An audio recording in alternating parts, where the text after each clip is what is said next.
So, we're gonna go ahead with some Reddit things. And the first post is from the Stoicism subreddit. This quote from Marcus Aurelius in Meditations has really struck with me in the last few days. Recently, a close friend of mine has decided to lash out, be cold, say horrible things about me behind my back, and attempt to ruin my reputation in our tight-knit friend group for reasons unbeknownst to me.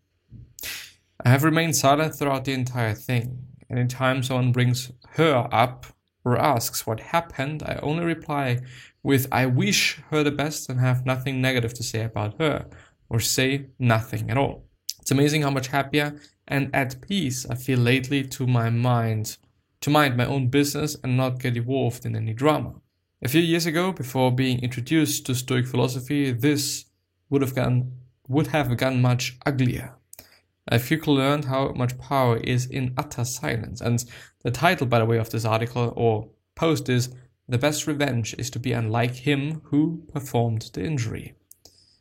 Well, or be unlike the person who performed the injury. I don't want to maleify the whole thing here, but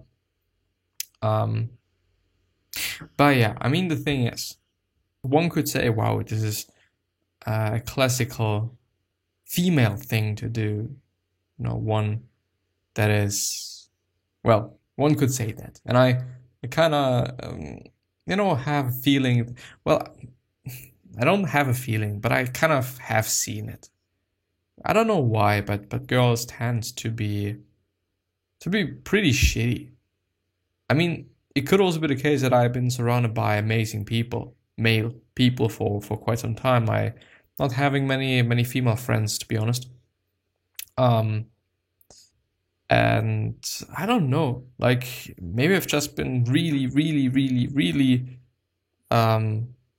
fortunate in that sense. This could definitely be the case. I don't know, but it just strikes me how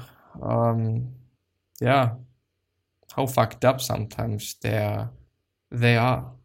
Of course, there's also, I don't want to be like, oh, it's only females that are so shitty and whatnot. No, definitely not the case. There's going to be some males as well that are shitty as people, and shitty as people to their best friends and all friends in general as well. But yeah, starting from nothing in my 30s, turning around my failure to launch.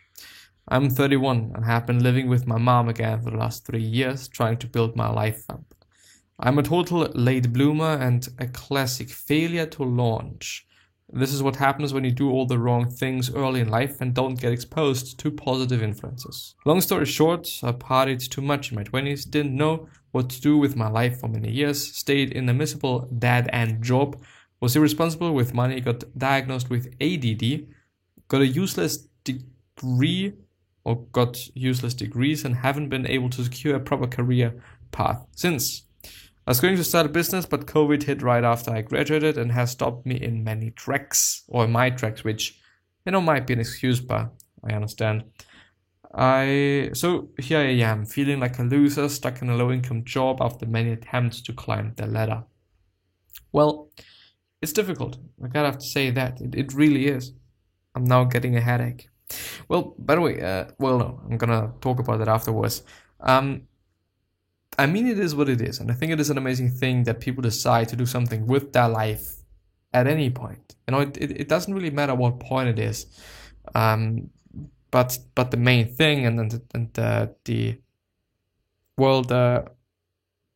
what I like to focus on is in general just doing it.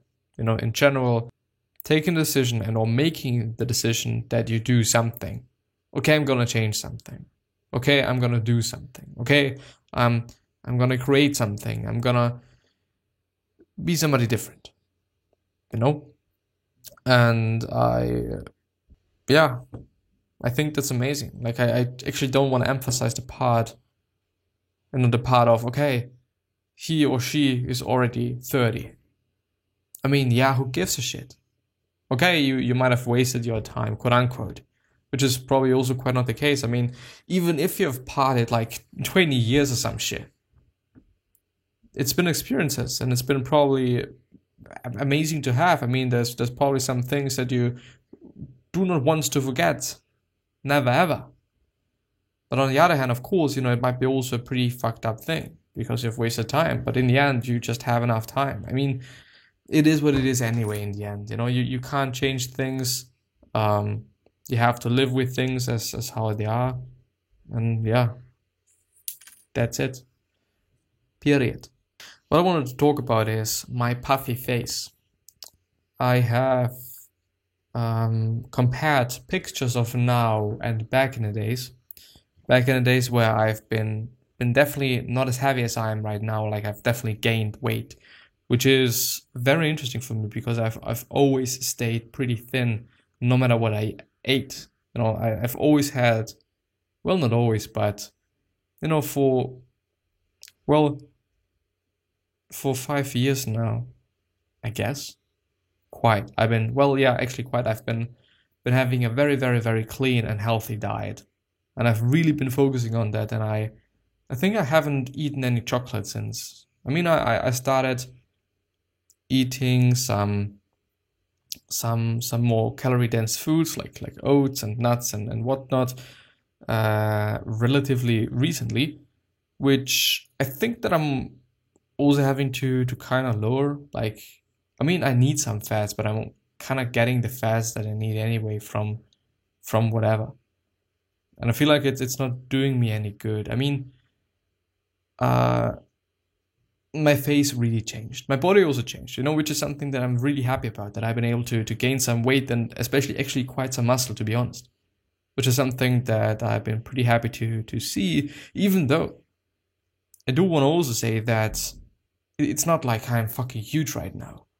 I'm 60, I don't even know what it is. Is it 60?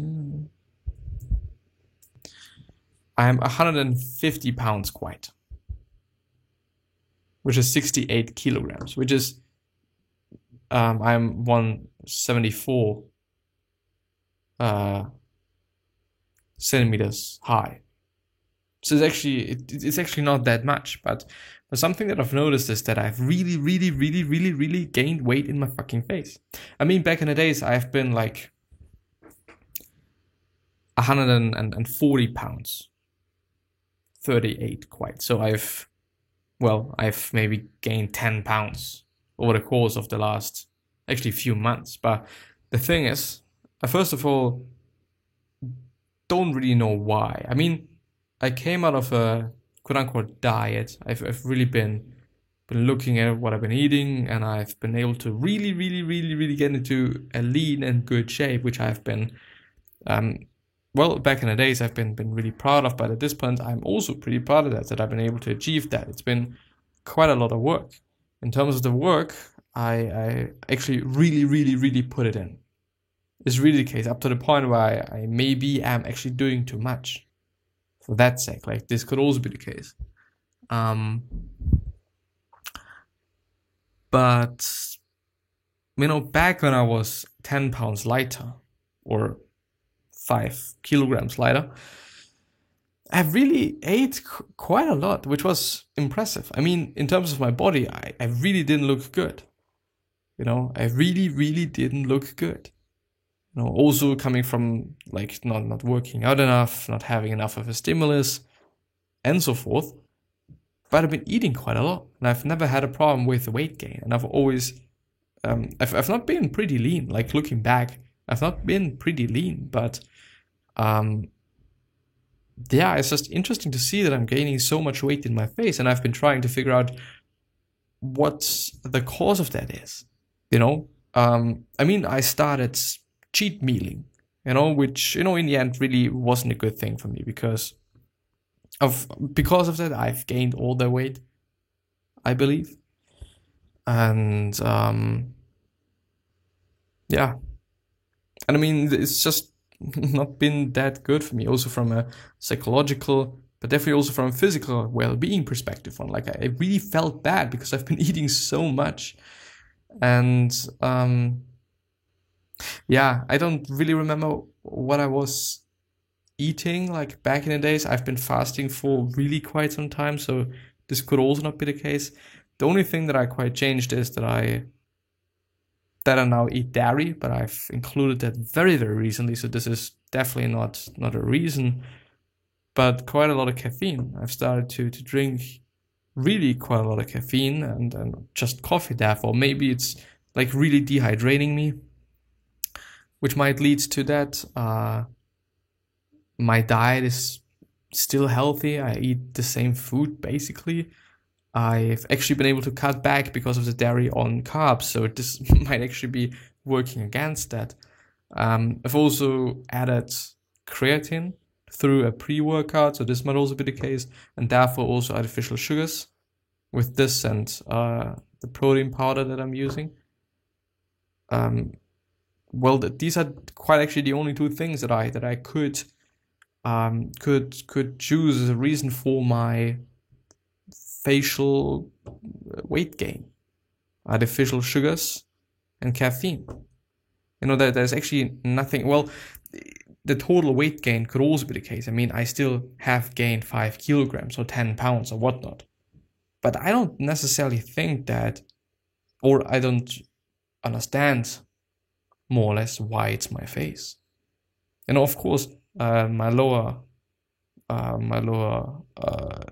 tummy, my lower abs also are a bit more covered since I'm eating more. But the thing is, I'm eating more since regularly, every day oatmeal, like as much as I want, since a week or something, or 2. And I actually have to monitor whether this is causing weight gain. It's probably actually been the cheat meals on the evenings. This is the only thing that it could also not be the case that I've just then really fucked up my balance so much. I mean, it can be the case, but then I've also kind of cut back on it.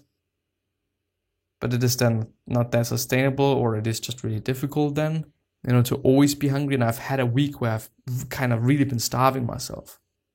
And it's been also really not been healthy. And I work out a lot and I move a lot. This is the case, I really burn a lot of calories each day. So in the end, I'm not consuming that much. And therefore I also thought, well, maybe I'm consuming too little. I'm doing too more and consuming too little. Which could have also been the case, but apparently this is quite also not really the case. Maybe this is just something that I'm telling myself because it is fucking hard to cut back on calories. Just because of my face. I mean, on the other hand, if I cut back on working out, then I wouldn't be hungry so much, I think. Which, by the way, I've also done back in the days. I've not been working out 6 fucking times a week. And 1.5 hours long and whatnot.